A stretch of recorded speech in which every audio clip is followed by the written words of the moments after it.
Come on.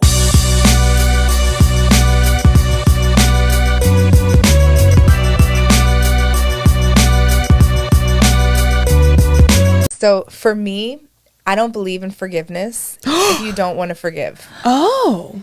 That's my philosophy. I'm very happy with still hating people because it makes me happy. I love that. Yeah. So Wow.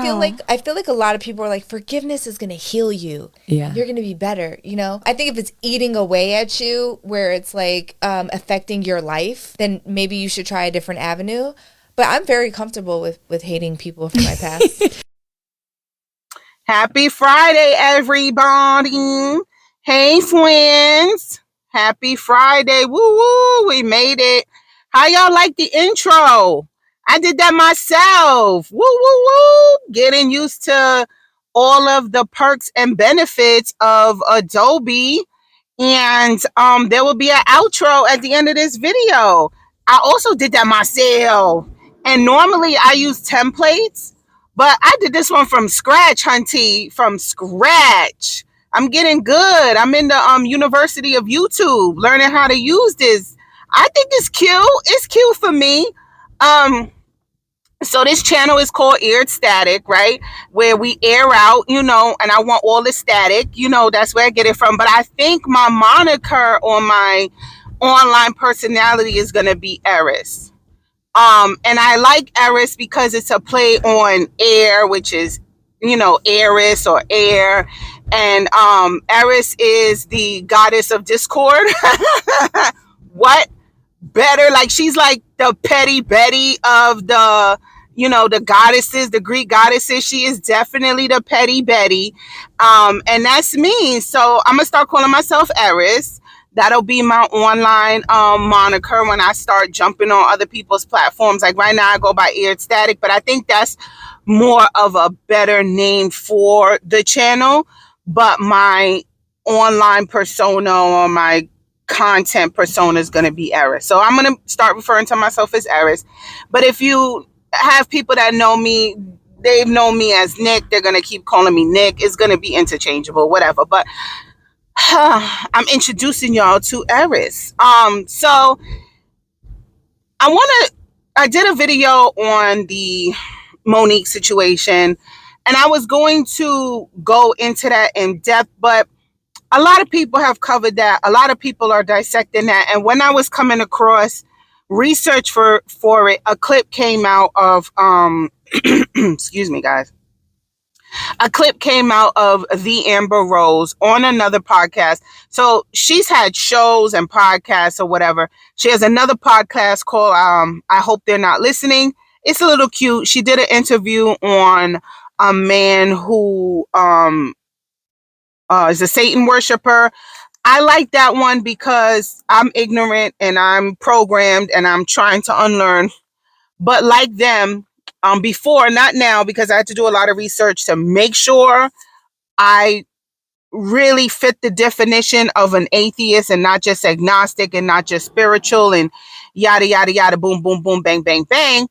And I did know before seeing her show, but only fairly recently, that being a Satanist has really nothing to do with the devil and worshiping the devil. It's really a selfish practice about loving and really catering to one's self.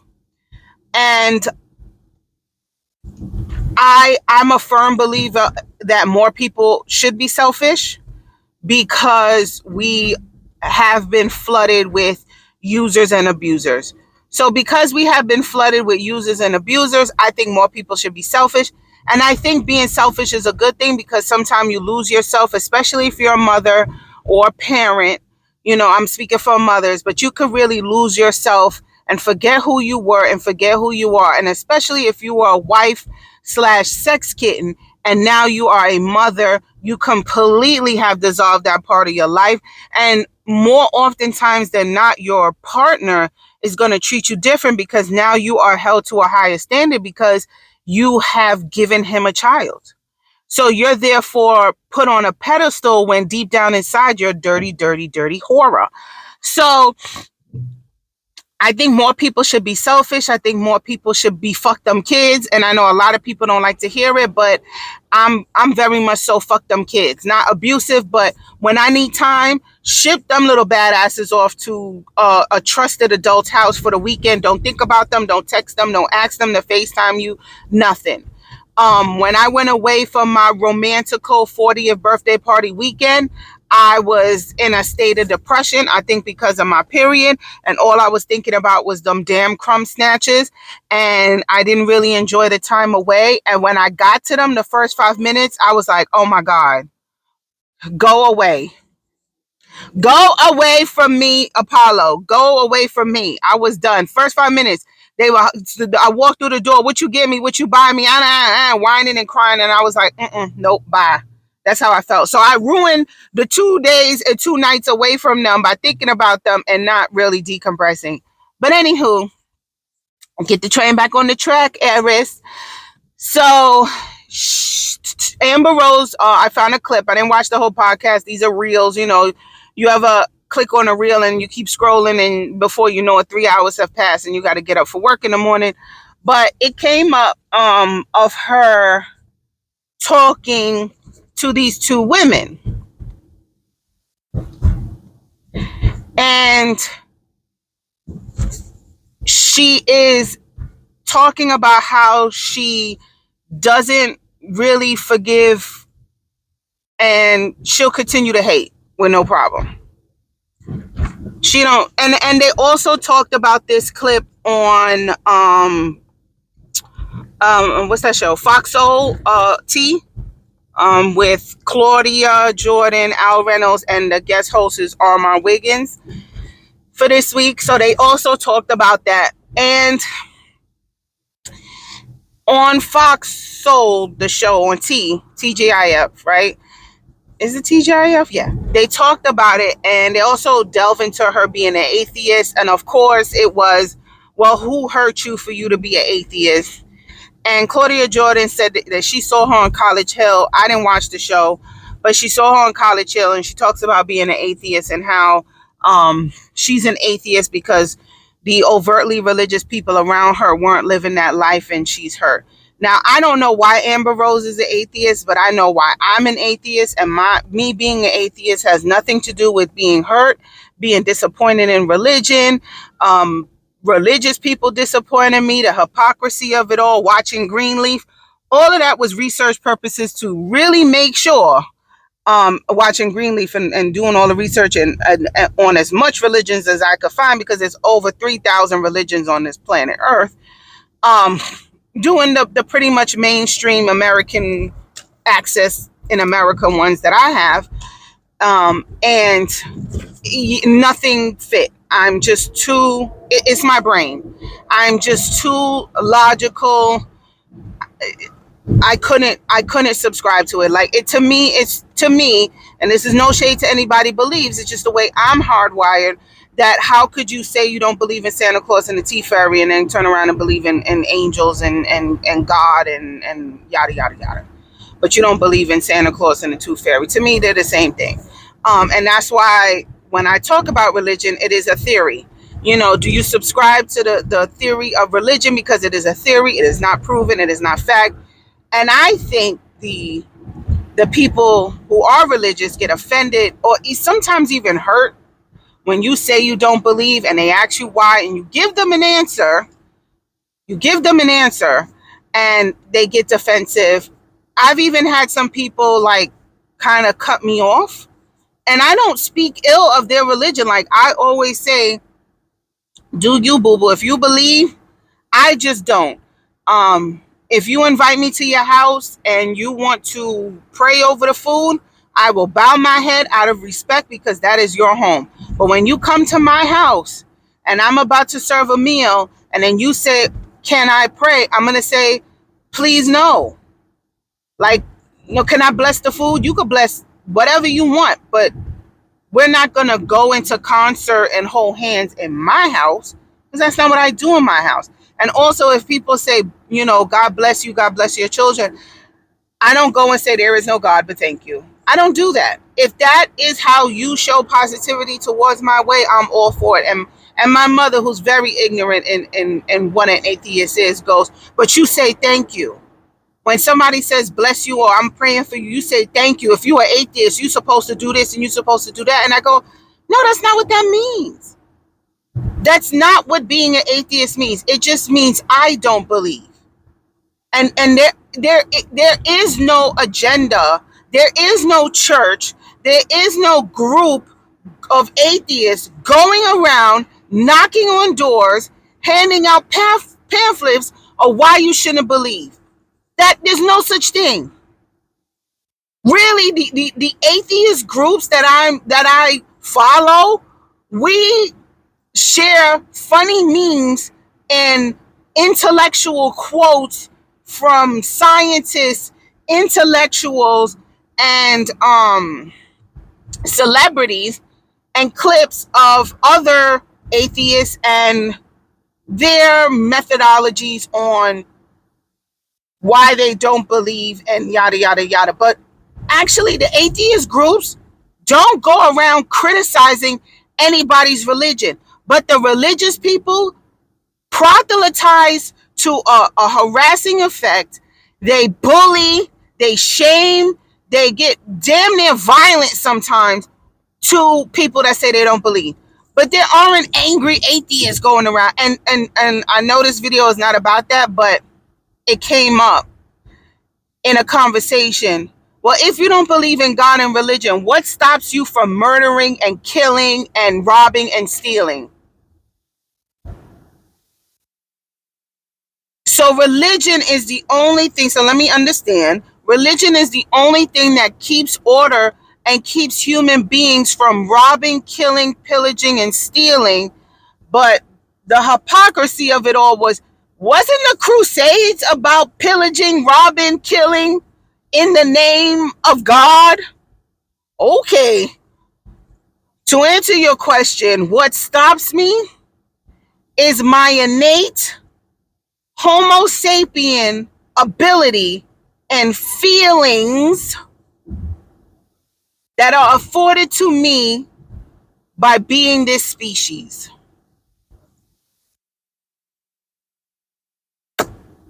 What keeps me from eating my young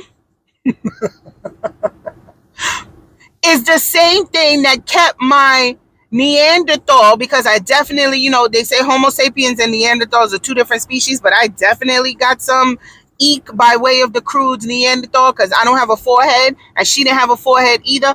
So my Neanderthal DNA, because there was no religion back then, is what keeps me from eating my young, because they didn't eat their young, because if they ate their young, I wouldn't be here.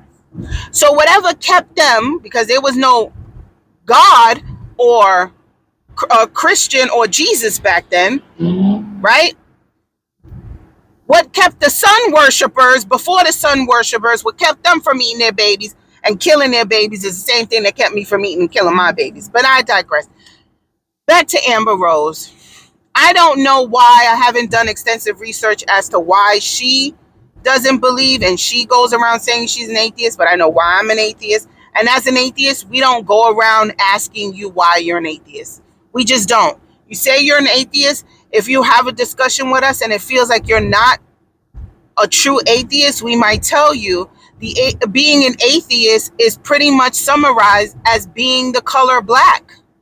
It's void of belief. That's all it is.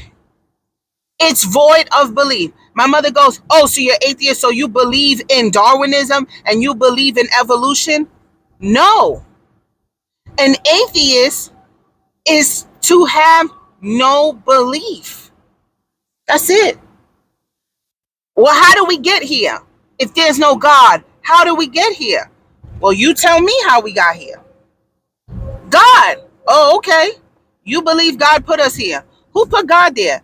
God has always been. He's always... Okay, so we've always been. We're always here. It's the same logic. All the atheist is saying is, I'm logical. And that's no shade if you're not. I don't believe in anything. I do believe in some form of evolution because we've seen evolution. Bacteria evolves, viruses evolve. There are resistant strains of bacteria that have evolved our medicine, right? So the medicine has to change or get stronger, whatever. So there is evolution. Yes, fruit has evolved. Have you seen all the old pictures of what a watermelon looked like in the Victorian era, based on splicing and genetics, and how we've changed certain fruit and vegetables to make it better for us, right? Seedless fruit, that's not natural, that's science, and the fruit has evolved. So yes, there's forms of evolution. It's happening right now. But so anyway, back to Amber Rose. She talks about that, and Claudia Jordan talks about how she said on College Hill, I don't know, I didn't watch the show, but how her belief system has been formed out of hurt. Mine has not been formed out of hurt. That's my disclaimer. But if Amber Rose says she's an atheist, she's an atheist. And I liked when I watched her podcast, she was talking to somebody first. She was talking to Bob the drag queen and Monet Exchange.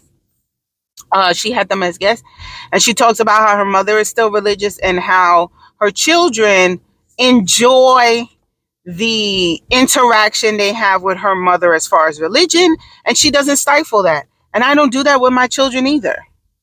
My mother talks to them about Jesus and God, and they hear about it from other kids in school, and they ask me questions, and I answer it the way I answer it. They said that Mima told them that Jesus is the Son of God, and they asked me if that was true, and I said that is what Mima believes. Mommy does not believe that. I said, Mommy does not believe in God. And they said, well, I believe in God. And I said, that's fine. That's okay. But it's funny because if I was in a Christian household and my child at 5 years old said that they don't believe in God, it would be a problem. It would be a problem. It would be a reaction as far as you doing something wrong. If it was a black household and my 5-year-old, who I take to church every week and make sing and go to Sunday school, told me that they didn't believe in God, you think that would be okay in my household? But in my atheist household, I'm the only atheist. But I say atheist household because I live there. My husband says he believes in God, not necessarily religion, but he believes in God. And my children now are telling me they believe in God. And I said, that's okay. And they said it freely and openly and without judgment. And they weren't scared to tell me. And I was so proud.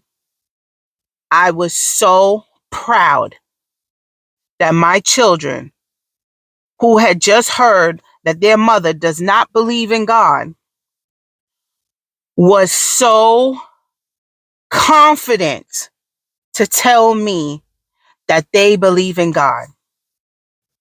Why, Eris?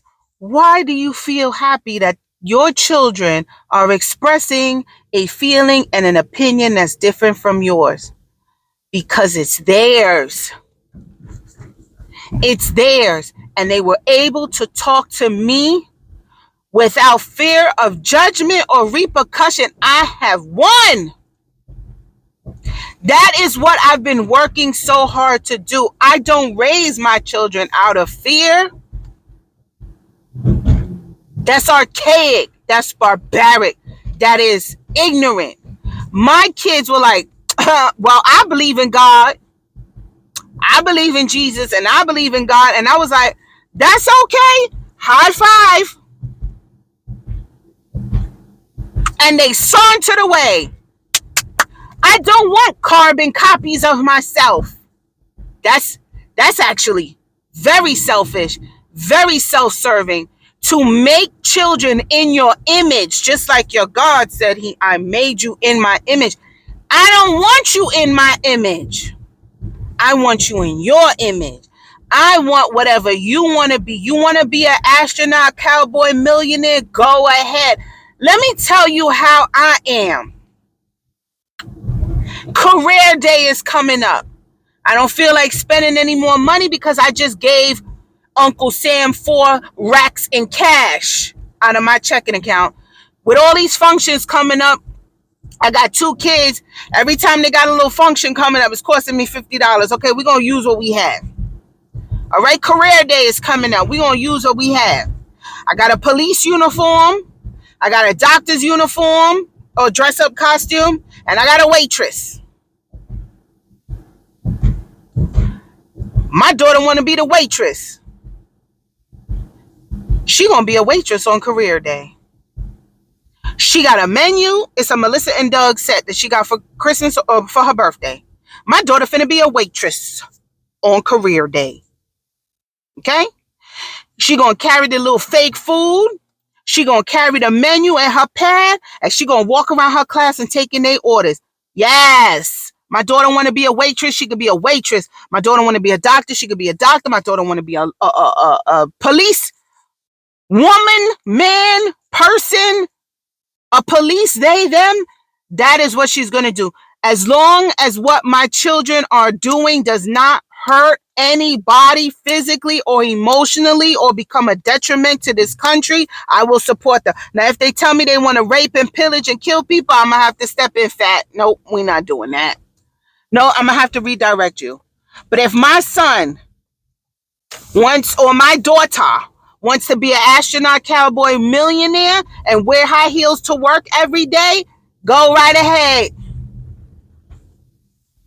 So when my 5-year-olds told me that they don't believe in a God, that they believe in a God after their mother told them they don't, with okayness in their voice, go right ahead. Go right ahead. Oh, I was so happy. I was so happy. Would I like my children to agree with me and tell me they don't believe in God because I said it? Absolutely not. You know why? I haven't exposed them to the reasons why mommy doesn't believe in God. I did not. You can't come up with your own decision if I didn't give you the research and you don't know where to go look. But everybody else is talking to them about religion and they are making their own decisions based on their exposure. Now, when they become a certain age and they ask me why, because they did not ask me why, they just asked me if I believed. If they ask me why, when they get to an age of understanding, because Jesus and God and this is easily digestible and easily palatable, the reasons why I don't is very complex and complicated. And to me, I don't think they have the emotional bandwidth to get that until they're probably teenagers. We will have that conversation if they come to me, but I'm not going to regurgitate and vomit my feelings on them. I think that's wrong. I was so proud. But anyway, back to Amber Rose and why she doesn't forgive and she doesn't hate. I'm going to do a part 2 on that. So stay tuned.